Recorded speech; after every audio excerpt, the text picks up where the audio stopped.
Hey everyone, welcome back and happy Thursday. All right, guys. Well, we're about to break into some Vanderpump Rules drama. There's a few things.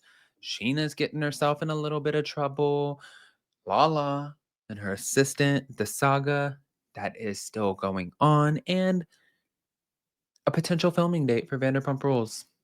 So, I think we have a lot to talk about, a lot to discuss, and I'm all about it. I want to hear, by the way, what you think once we get into the Vanderpump Rules, like what they're planning on doing with this sort of crossover. We'll get into it. We'll get into it. Guys, if you did not catch our Real Housewives of Salt Lake City recap earlier, then make sure you go and be a part of that replay crew. Smash the like button, show some love. And with that, I say let's jump right in with Breaking the Rules pod clips. Thank you to our girl, Amber Casto. Where do we start? Where do we start? Where do we start? Right here. About this upcoming season. So they are doing another season, and it will most likely be the last season of Vanderpump Rules. And it'll only film for 3 weeks as opposed to the normal 12 to 10 weeks, and it'll be filming mid-January. And the reason for that is because the show just got way too expensive for Bravo to produce. Every single cast member at full salary gets a bump every season. Now we're up to season 12, so you can imagine how much the main players are making.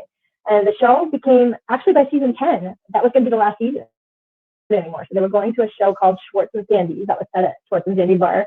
And they start off fresh with new contracts, new salaries, and it was going to be similar to Vanderpump, but just cheaper.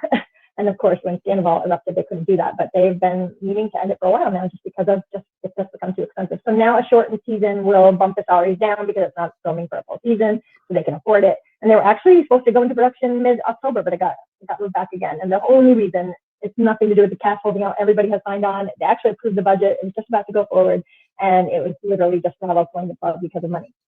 So they're supposed to go in January. I hope it doesn't get pushed back for it. This will be the third time they've done this. Everyone's ready to go. Everyone's ready to film, and then Bravo comes in and doesn't greenlight it. So hopefully they'll greenlight it in a couple, next month, because I think it takes about 2 weeks after the greenlight for them to go cameras up. And then hopefully it'll happen. We're all waiting for it. We want to wrap everything up at least. Yeah, is everyone coming back? Have you heard? Every single person has signed on already. They'll all be back. They might throw in a few people from the new show, Sir, the one set at Sir, that's going to be the new Vanderpump Rules, they hope. They might throw in a few waiters and waitresses from there just to introduce them so that they can go from Vanderpump over to the Sir show kind of seamlessly. But no new real cast members. And every single person's coming back. And have you heard about? Okay, so just a couple things to dissect here. One, I believe that it got way too expensive. It was season 7 where Stassi was making well over $600,000 for the season. So now imagine season 12. That's almost twice as many seasons. Yeah, they're definitely making a pretty penny. And if you think about it too, and you look at the cast, Katie, Tom, Sheena have all been there since the beginning. Ariana, Lala, James, 7. I bet you it cost them, I'm going to say about $12 to $15 million to film this show. But what I don't understand is they're saying, and I could be wrong, it could be more, because you have to think they have multiple production crews. They have to house them when they come in town. They have to pay gas, food, all of the things for them. They also have to pay for all of that for them. Andy Cohen gets paid to pop up for reunions. It adds up quick. But what I don't understand, or what I think is wild, is that they would just be filming a lot shorter of a season. But then what's the point of that? We're just going to get like a little mini series where it's going to be like 8 episodes and like, okay, well, we tied it together. It's all done. That sounds kind of lame, unless that is the transition and the segue into the new show. But Schwartz and Sandy's, I think it sucks for the people who signed on there, because I know that a lot of people thought they would be filming a new show. That sucks for them. However, Tom Sandoval messed it up for everybody. And unfortunately, that's your guys' boss. And he sucks. Like, for that. I'm not saying in general, but for that. But let's move on. So, you guys remember when we were talking about Jess, Lala Kent's assistant? I told you guys that there was trouble in paradise, and everybody was like, Adam, I don't know if that's true. I'm like, why else would Lala not have her have a farewell on the podcast when they were so close. It didn't make sense. Okay? She doesn't just leave and then all of a sudden Lala took control and she tried to hide it. And she was like, guys, we're going to miss her and we wish her well. And she's flying the nest and something happened. Something happened. We don't know exactly what happened, but this is her side of it. I just wanted to hop on here really quickly and say thank you to so many of you who have been just sending me such kind, sweet DMs this past week and making sweet comments and messages and all of that. I haven't really responded to anything. So that's why I wanted to, hop on here and say that, because there's just so much going on in the world, and as there always is, and in everyone's personal lives, and so on and so forth. So just to take the time out of your days to say kind things to me is so appreciated. Very unexpected, but has really helped make things less heavy. So thank you.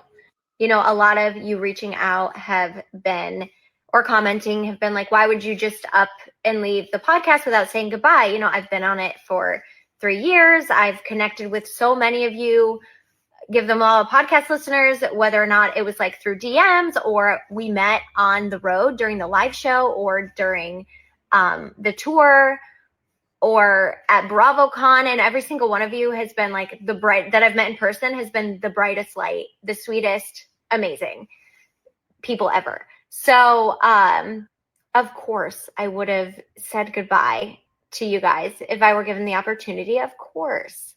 And I would want to say, how much I love and appreciate just the connecting with all of you. So I'll say that now. Right now, on behalf of my position on the Give Them Lala podcast, goodbye. And I love every single one. I hope we stay connected. That is all I will say for now. Thanks for making, thanks for making my life better. I love you all. I appreciate you. Thank you all for reaching out. Thank you for the kind words. And we will chat soon. I just wanted to. Well, that's uncomfortable. Obviously, you can tell too, and thank you again to Breaking the Rules pod clips. You can tell that she is nervous and that she doesn't want to say too much. But something definitely happened. Last but not least. Speaking of Sheena, I just received a blind item on Sunday, which is clearly about her because the pseudonym is Good as Gold. And this anonymous tipster wrote in, a certain reality star does not tip. For someone whose reality TV show is centered around the service industry, they certainly don't know proper tipping etiquette. I've helped them with a few skinny margaritas at numerous Charger games and have been stiffed every time. I have also helped her co-star, who wasn't really sure what they did to me, but had a Pinot Grigio, who tipped 50%. Wow. That's so Sheena, girl, like, tip your servers. You should know better. Come on. I'm surprised because at the BravoCon in New York, not this past BravoCon, but the one before, I actually hung out with Sheena and Brock at a bar, and I don't remember if she tipped or not, but I do remember her being really, really overly nice to the servers. Yeah, I was about to say that's not my experience with Sheena, so I got to defend her on that. But also, I wasn't there, so I don't know if she tipped or not, or if she had somebody else handle the bill or whatever, and she's just associated with it because she is the most recognizable one at the table. I'm not giving her a pass, but it's just not my experience with her. Guys, pop off in the comment section. If you're not subscribed, get subscribed. Don't forget to hit that notification bell, and we'll see you in a little bit. Love you guys.